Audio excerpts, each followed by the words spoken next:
Swayam Prabha. Digital India. Educated India.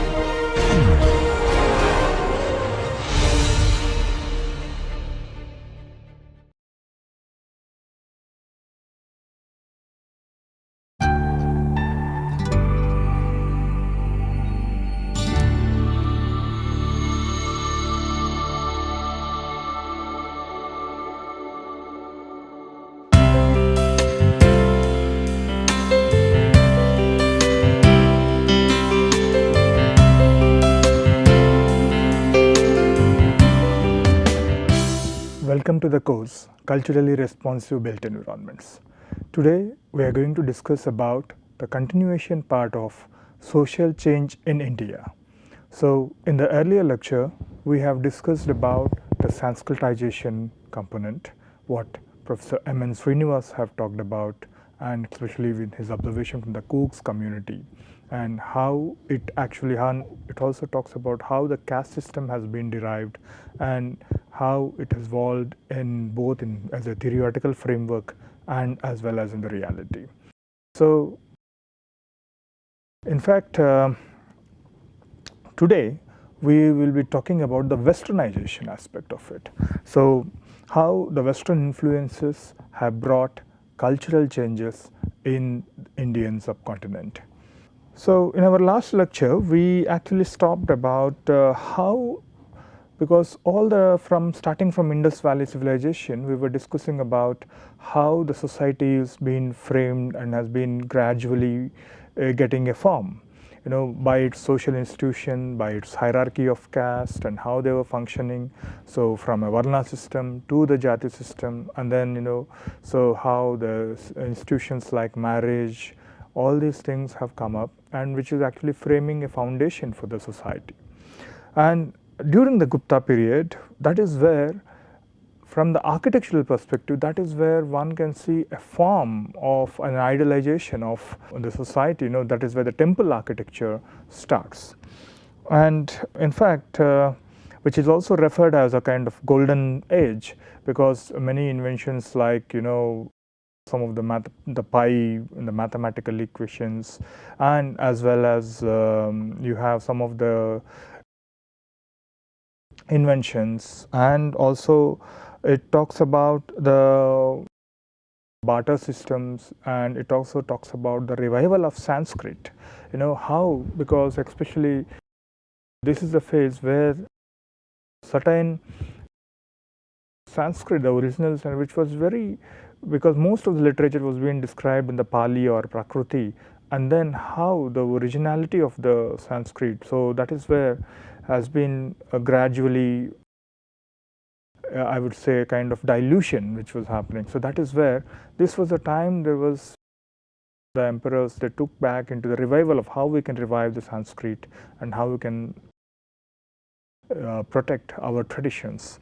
So that is why we have talked about the Sanskritization, because on one side, especially from the northern Indian perspective, we are talking about starting from Indus Valley and the Aryan civilization and how they were, but there is also a good amount of literature which has been produced in the south of India, and that is where we talk about the Sangam literature, which actually we call it about three periods, Sangam periods. So Chola and the Pandya and the Chera. So a lot of literature has been developed even in the south. And when we are talking about from an architectural perspective or from the planning perspective, that is where the rich scientific knowledge has laid down the ancient town planning principles, and especially we refer to the kind of Manasara. And similarly, in the other South Asian contexts like Sri Lanka, there are also like you have Maya Matha, and so what this Manasara talks about, it is a kind of ancient treatise on town planning and architecture, which has 75 chapters. And it talks about different stages of planning and construction, and it also reveals on 8 types of town plans according to their shapes. So obviously here there's a aspect of Vastu also comes into the picture, that is where the climatology also comes into the picture, and the way the social order is also being assembled in the whole, not only in the form of a dwelling, but in the form of even this town layout. So I'll just briefly go through what kind of city plans and forms. So the very basic form, we call it as a Chaturmukha type. So what here it is, we have, so normally the temple, it's have a kind of center location, and that is how the whole divisions, into 4 quadrants. And whereas the Padmaka, the lotus temple, where you have the temple on the here, and you have the shops and vegetables, and you have the palace here, and you have shops for other articles, and you have on the meat market and the tank here. So in that way the whole, and you have the fortified wall in order to protect the territory, from the enemies. So this is another model of it. And whereas in the kind of Dandaka, where we have the Vaishnavites, the Shaivites, because even in the Hinduist philosophy, if you, especially in the south, it has been observed very much that there's been a very great contrast in to whom you worship. So there were castes who were Vaishnavites, who have a nama like this, and there were Shaivites which have a, so their whole dress and whole the way they dedicate to the worship and their belief systems slightly differ, and that is how certain contradictions also evolved. So you can see Vishnu temple and the Shaiva temple, and this is a kind of Dandaka. And whereas the swastika, which is about the swastika model, again it have a temple here, and you have the Buddhist temple, you have the king's palace, so all these you have the king's palace, and you have, so in that way a kind of multi-religious model which is also coming. So this is how a kind of arrangement.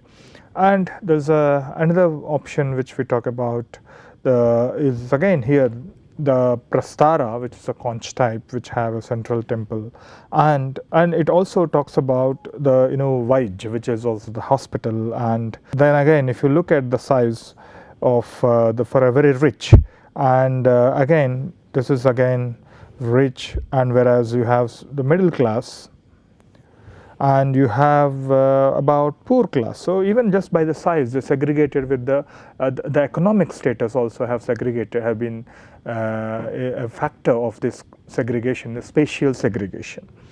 So again in the Nanjavarta, what you can see is again here the temple, which is the central part, and you have the tank, you have the palace, and you have the court. So this is more of a kind of administrative setup.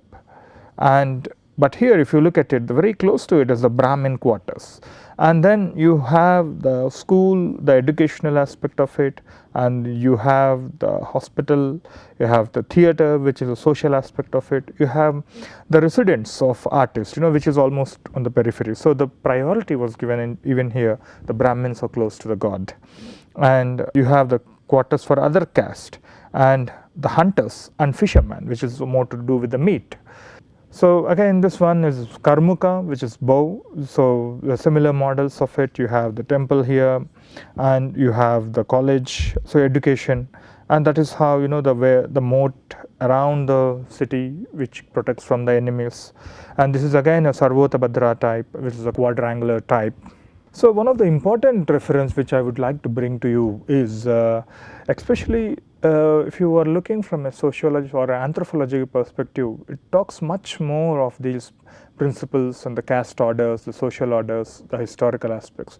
But how we relate to the space, that is where one of the important contribution I would like to refer is the Bonnie G. McDougall's work. And it talks into how a text has been translated into form, and from a dwelling level to the cosmos and the design theory, and especially covers a wide range of South Asia. So it's not only in India, he talks about the Tamilian aspect of it, and he talks about the Sinhalese, the Sri Lankan aspect of it. So he's done a wonderful anthropological study of and much of the work has been translated in English. So in fact, the very typical forms of this concentric rectangles, how a royal palace scheme has been laid out. So even if you look in a forbidden city of China, what we discussed earlier in the power lectures. So that is where also you can see the whole hierarchy of from how the power transfers from dominant to the public, and at the same time from the public to the private as well. And the Boni also he talks about the Sinhala Maya Matya and Ullava, he translated all these which were available in Sinhalese language, and he have actually articulated how in comparison with in fact his discussion starts with even the Le Corbusier's and B. Vidoshi's work on their understandings of what Le Corbusier have understood about the Indian context, especially designing the Chandigarh, the Punjab city, and that is where how relevant is this Indian ancient philosophy. So that is where from there he takes into the whole discussion of these what different the Sinhalese traditions, the Tamilian, the Manasara and the Tamil traditions, how they actually correlate with each other, especially in the form of dwellings and as well as in the city forms. So in fact the general town layout, which talks about the central part is a kind of Brahma, Daiva, Manusha, Paisacha. So it goes in an order of the godliness to the people. So that is how this is what the Maya Mata and the Manasara, which talks about the basic layout. And normally the town layout, which he refers with a kind of the sizes which has been referred, the town layout is 9.5 square and 10.8 square meters. So you have the small gate and you have the sewage outlet. So so basically they talk about the sanitary aspect of it, the hygiene aspect of it, how it can be controlled, right? So a good example of today's similar layouts, what you find is Srirangam. So you have the rectangular pattern and you have the central Sri Ranganatha Swami temple.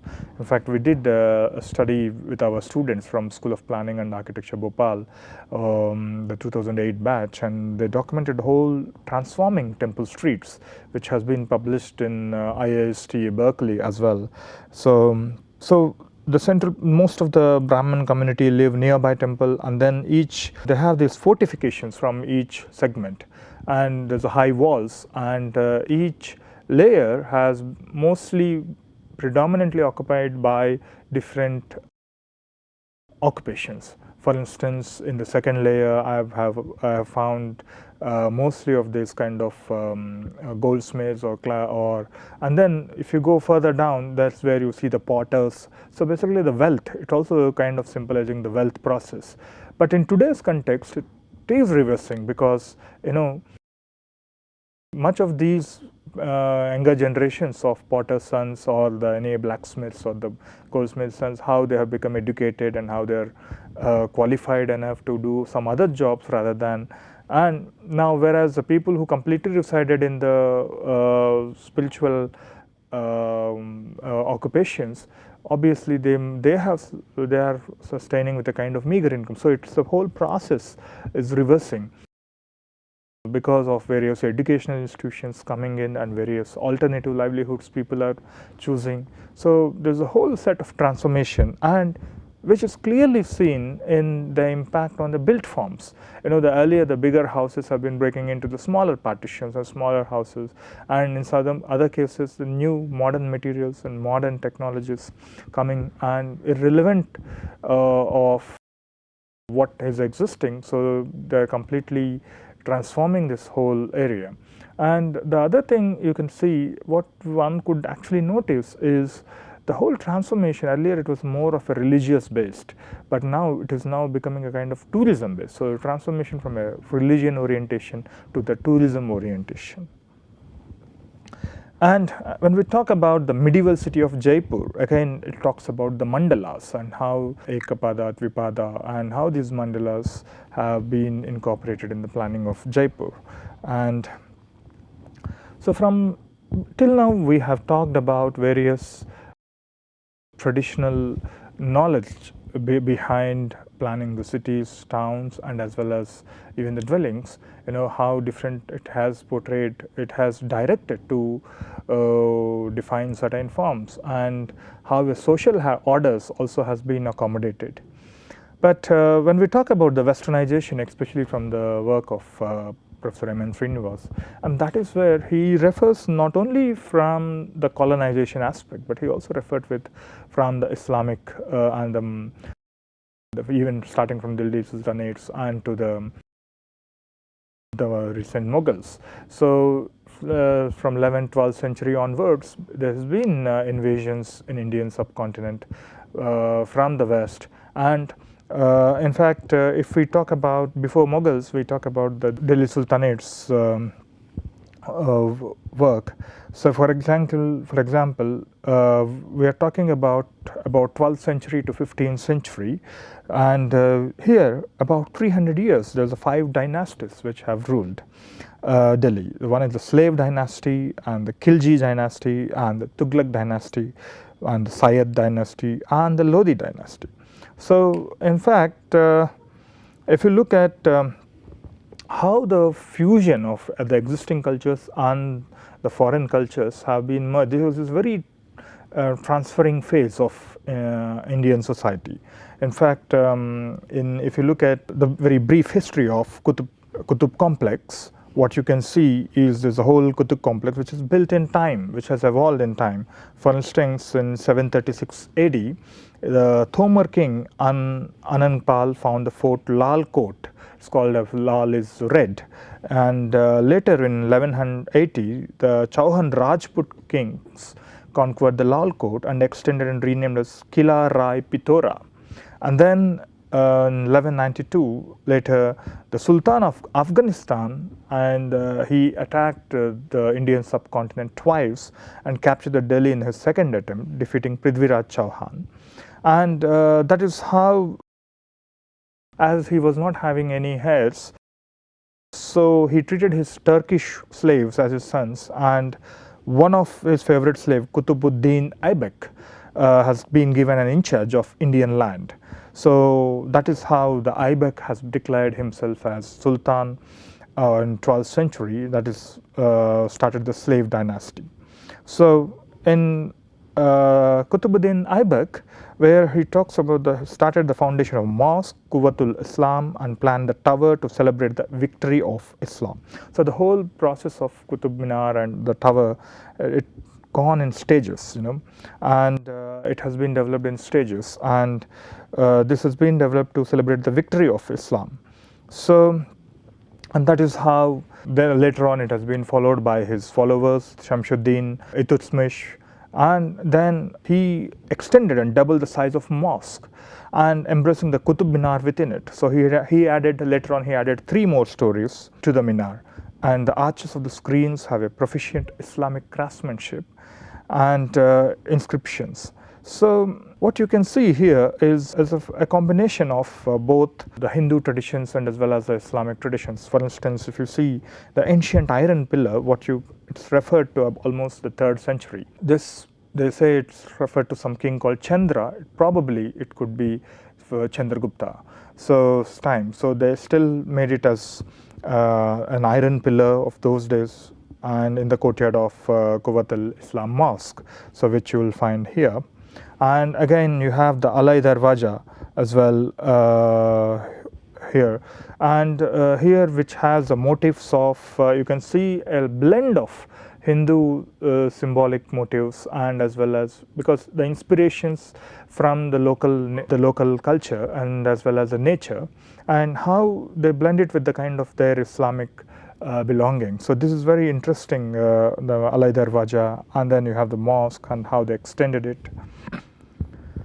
So in this process, that is where the famous author who have written extensively on Indian architecture, and Percy Brown talks about the pillars of mosque as a whole, a confused and somewhat incongruous improvisation. So basically it is a very continuous improvisation, and you can see the styles of how gradually it has improved. And so the first story is comprised of semicircular and triangular ribs. So you have the semicircular and the kind of triangular ribs alternatively. The second story is comprised of semicircular ribs only, and you can see here.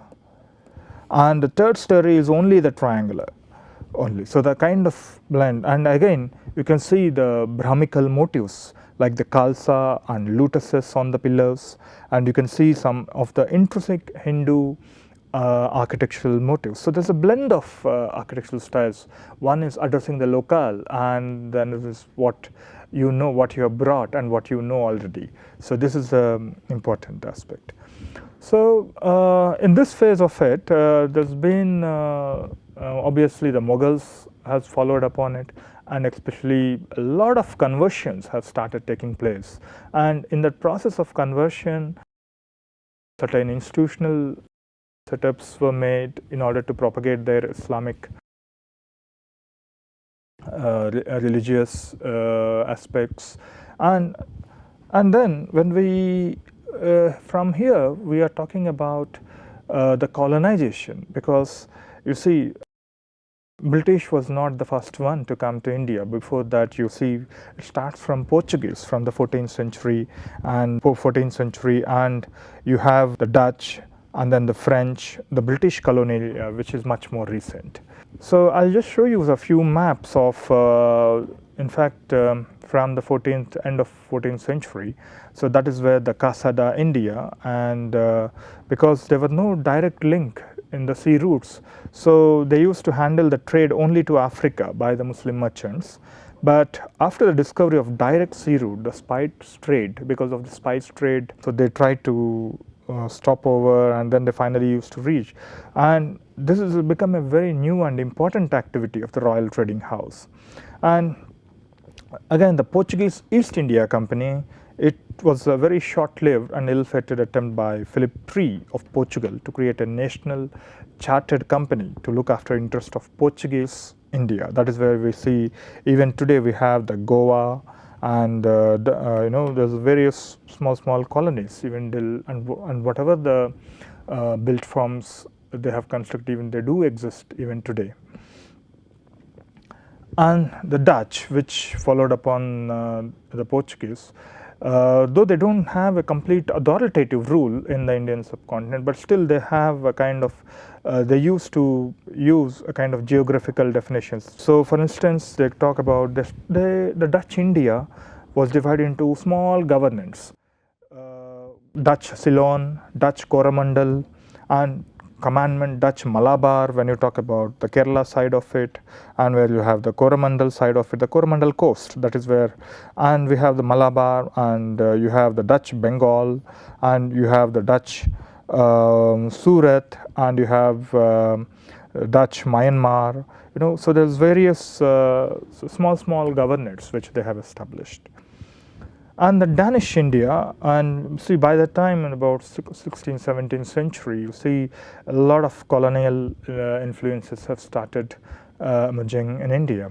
And especially in the Danish influence, you can see from even in the southern coast, Tamil Nadu, the Nagapattinam, Karikal, especially the place called Tarangambadi, where I lived and worked for 6-7 months for my study.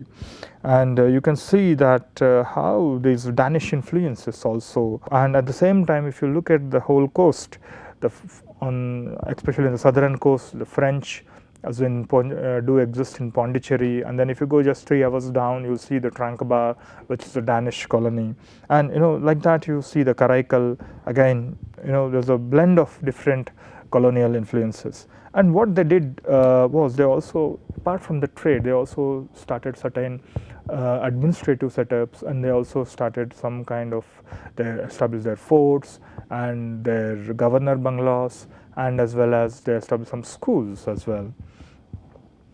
And again, the French establishments, what you see in today, Anand and the Pondicherry and Karaikal, so which are still existing in the colonial part of Pondicherry.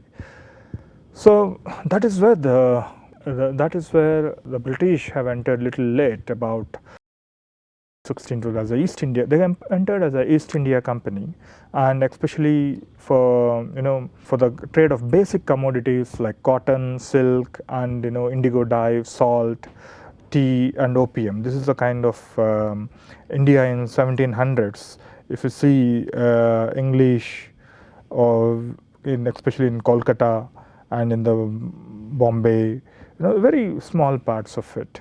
And Whereas from the company rule in India, so because East India Company was a private owned by stockholders and reporting to the board of directors in London.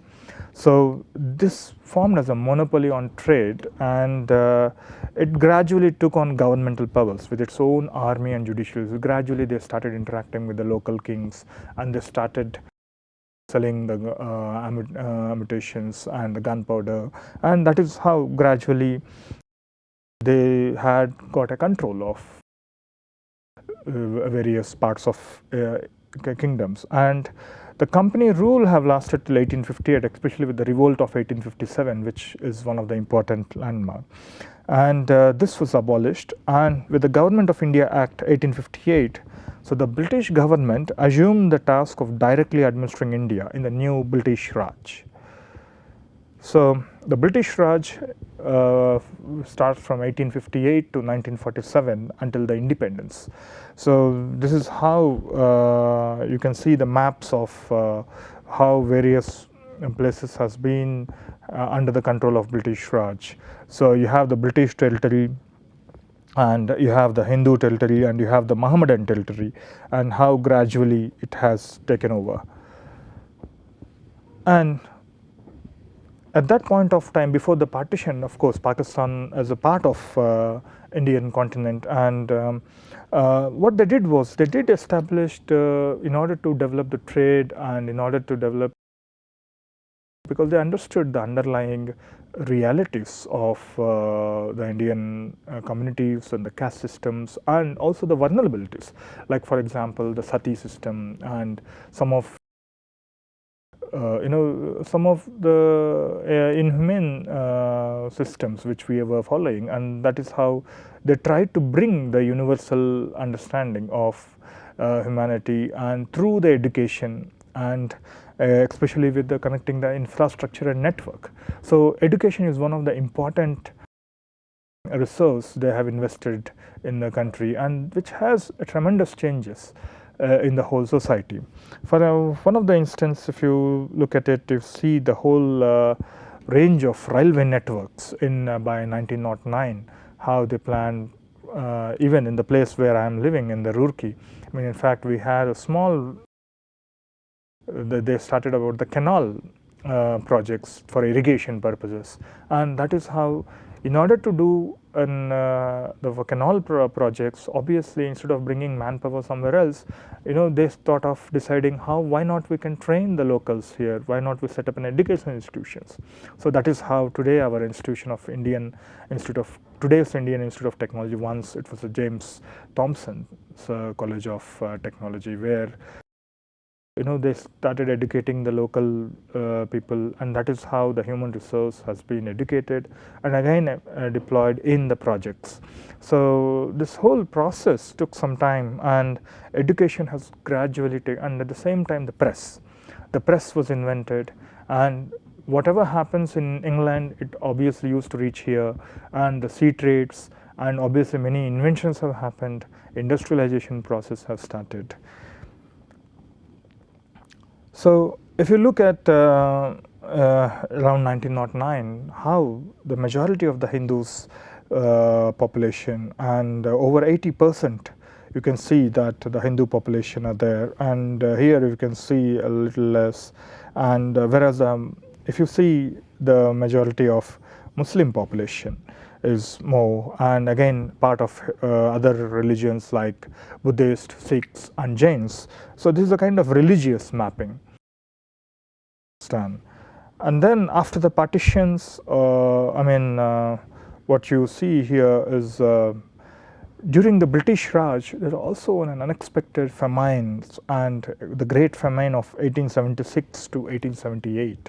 So about a decade famine, in which 6.1 million to 10.3 million people died, and Indian famine of 1899 to 1900, in which 1.25 to 10 million people died. So basically, there was a need and death of some irrigation projects, so how they can channelize and how they can bring the connectivity between. So it's all been thought at that stage, and that is where, due to various freedom struggles, and India got independence, and the Pakistan got divided from the India, and gradually the East Pakistan, referred today as Bangladesh, has been. And then what they did was because in the British time, the new rule and the new institutional setups have been set up, and many colonial buildings have, especially in Calcutta, if you see the whole Victoria Memorial and the Madras Government Town Hall and the Bombay Town Hall, the local transport systems, the whole infrastructure is a new setup, and which has congested cities, which has brought many people from the villages migrating to there, and especially during the partitions, people started migrating, and they have established various railway stations, courts for a civilized world, hospitals, the medical science, quality of life, and post offices, urban town halls and clock towers for civic setups, and have the hill stations, the cantonments, and also they have started the ASI, Archaeological Survey of India. And so with all these setups, there's a huge change in the Indian society. One is, earlier the Brahmins were considered as one of the top class, but you see when the education have come into the practice, and various Western influences have started emerging for a decade of 4 to 5 centuries, and for a time of 4 to 5 centuries with all the colonial influences. So the change of dress, the earlier dhoti have come into a trouser and shirt, and the style of eating, we were eating with hand and now with forks, and the manners, and the change in the medium of instruction. English has become a universal medium, and so this is where this Westernization process has an impact on the elite, because they have studied the secular subjects with English as a medium of instruction, and the Brahmins and other castes who have stuck up with this tradition of learning and tradition of science in the course readily took to secular education with English. So basically there was a huge transformation, because whatever the meager incomes they were having, so they understood that we need to educate. So that is where many of the Brahmins also have taking this leaving the traditional education and going for secular education. And earlier Brahmin used to be a valued person because of his knowledge and because of the way his rituals are conducted. But now there's a big change in the Indian society because by the new system of education, because all the schools were thrown up, all types, in contrast to the traditional schools. Earlier only Brahmins were allowed to educate, but now everyone is able to educate. So that is where it actually led to the kind of modernization. So modernization in India has come about due to Westernization. Therefore, the above mentioned changes of modernization can be taken as a result of Westernization. So gradually, when these cities are congested and things like that, if you look at, there's also the control measures, Bombay Improvement Trust Act, Bombay Town Planning Act, and then the Bombay Town Planning Act in 1950, which is talking about the reconstitution of plots, which talks about the size, shape of ownership of any original plots can be changed. And so it also talks about the purposes of public amenities. So basically gradually when the cities are growing, these development control measures have started emerging. And till now we have discussed about the colonial aspects, especially the Westernization, which has led to the kind of modernization. And in the next class we will be talking about the modernization, and especially after the post-independent time and till today's globalization. Thank you.